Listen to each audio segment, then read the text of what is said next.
Very cool.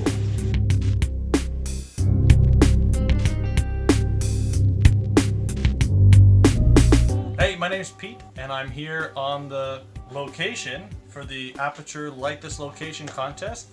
We're filming here today in my friend Nick's garage. Nick is behind the camera. Say hello, Nick. Hello. The film we're shooting today is kind of an experimental film that I wanted to do. Had this idea for a long time. It's a fight scene, and we're going to film a fight scene and do the technique where you cut out a frame on the hits with the punch.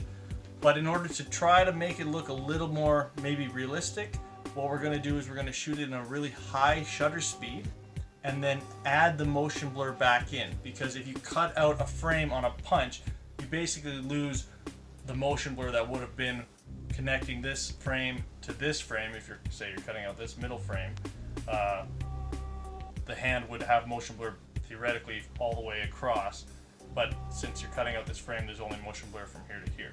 So the idea being, we're going to shoot in a really high shutter speed without any motion blur, and then when we cut out this middle frame and we add in the motion blur after the fact using an effect in After Effects, theoretically the motion blur will connect these two frames. That's the idea. It's unproven, it's untested. We're going to find out here today. But in order to film in such a high shutter speed, we need some bright lights. And I don't own any special aperture lights, so what we got down here, Nick, today, these are fog lights that I bought off Amazon. They were 20 bucks for the two fog lights.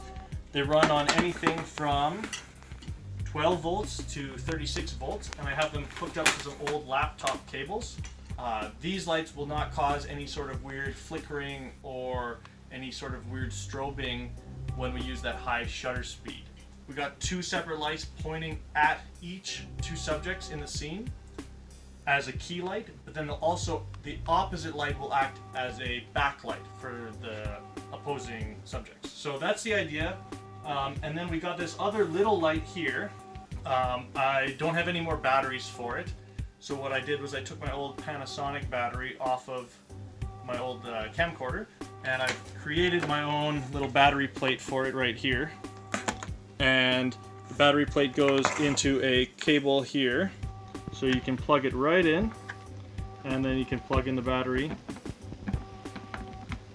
and presto bingo, you got a little light here. So we're going to use this, probably without the gel, as a fill light, just for any little situation where, I don't know, the lighting's not ideal. I want these lights to be in the scene, so we're going to see them, which will give us that cool kind of effect, like lens flares and all that sort of thing when the lights are pointing at the camera.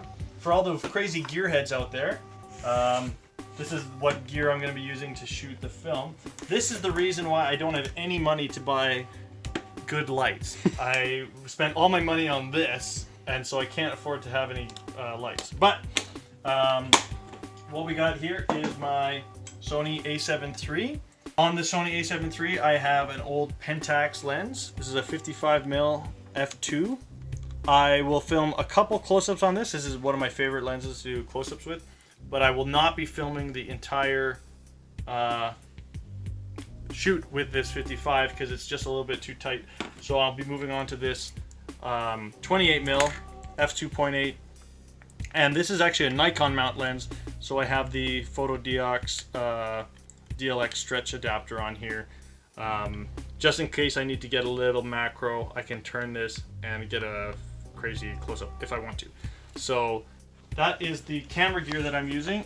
And then here is the sound equipment I'm going to be using. This is another reason why I don't have any good lights. I spent all my money on these Sennheiser AVX MKE2 microphone kits.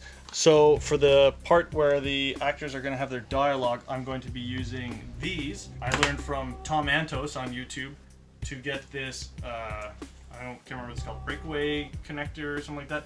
This is a splitter. It splits each signal into its own mono signal, but you can also have two mono signals go in, and when this goes into the stereo mic input, you get two different you can have two different actors talking at the same time. So I've been using these MKE2 AVX from Sennheiser, and they are awesome. I love them. It's kind of like a set it and forget it kind of a thing.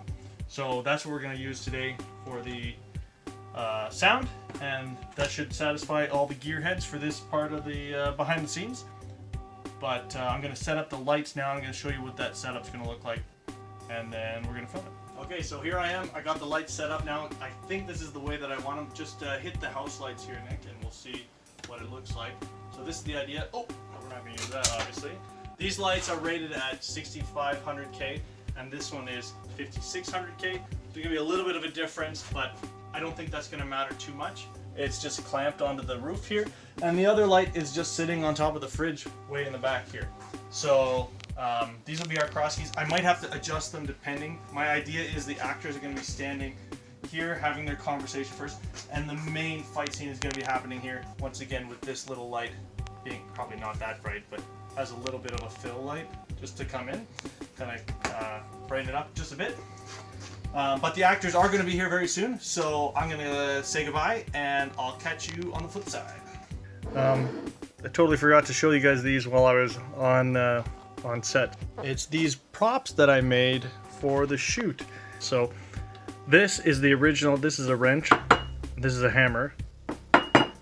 And then this is a rubber hammer that I made very crudely, but you could tell from the scene we didn't need it to be anything too special. And this is a wrench, and they're made out of rubber. This wrench has a coat hanger in it, and the hammer has a coat hanger and a piece of wood to keep it from flopping around. So the way that I made these, I laid down some clay, and then I actually made an impression of each of these two tools in the clay, and then I filled it with some two-part rubber, semi-rigid plastic, or it's something, I can't remember exactly what it was called. And then I would take the two halves and I glued them together, and then I just painted them up. I couldn't paint chrome like this, so I just painted it to look dirty and, you know, greasy. Funny thing is, on a filmmaking Facebook group, somebody posted asking if they knew anyone with a rubber hammer, and it was like 2 days after I made this, so I lent it. These have already been in 2 films, which is kind of cool. I edited the fight here. There's my monitor up there. Then I would export this into After Effects, and then I would do all the color correction, and then also I'm using Real Smart Motion Blur, but there's all sorts of different motion blur effects you can use. So I'll cut into the computer mode and I'll show you that. So you can see here's a shot of John pushing Zach, and you can see that as he's pushing him, near the end it kind of decelerates, and we want to make it look like it's accelerating. So here it is with me cutting out some of the frames, and then here it is again when we've added the color correction and the motion blur back in. And here I'll do a side-by-side comparison of from start to finish. And here's another good example of the effect working. It's when Zach hits John with the hammer, and I took out quite a few frames here, so check out this comparison.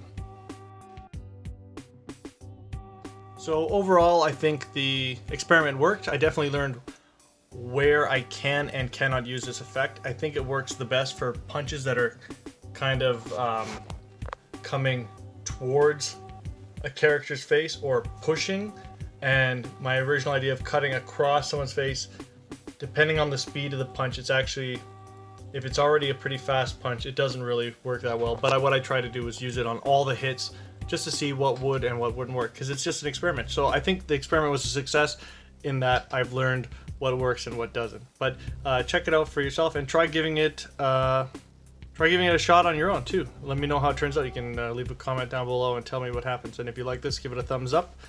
And yeah, we'll see what happens with this contest. Thanks a lot.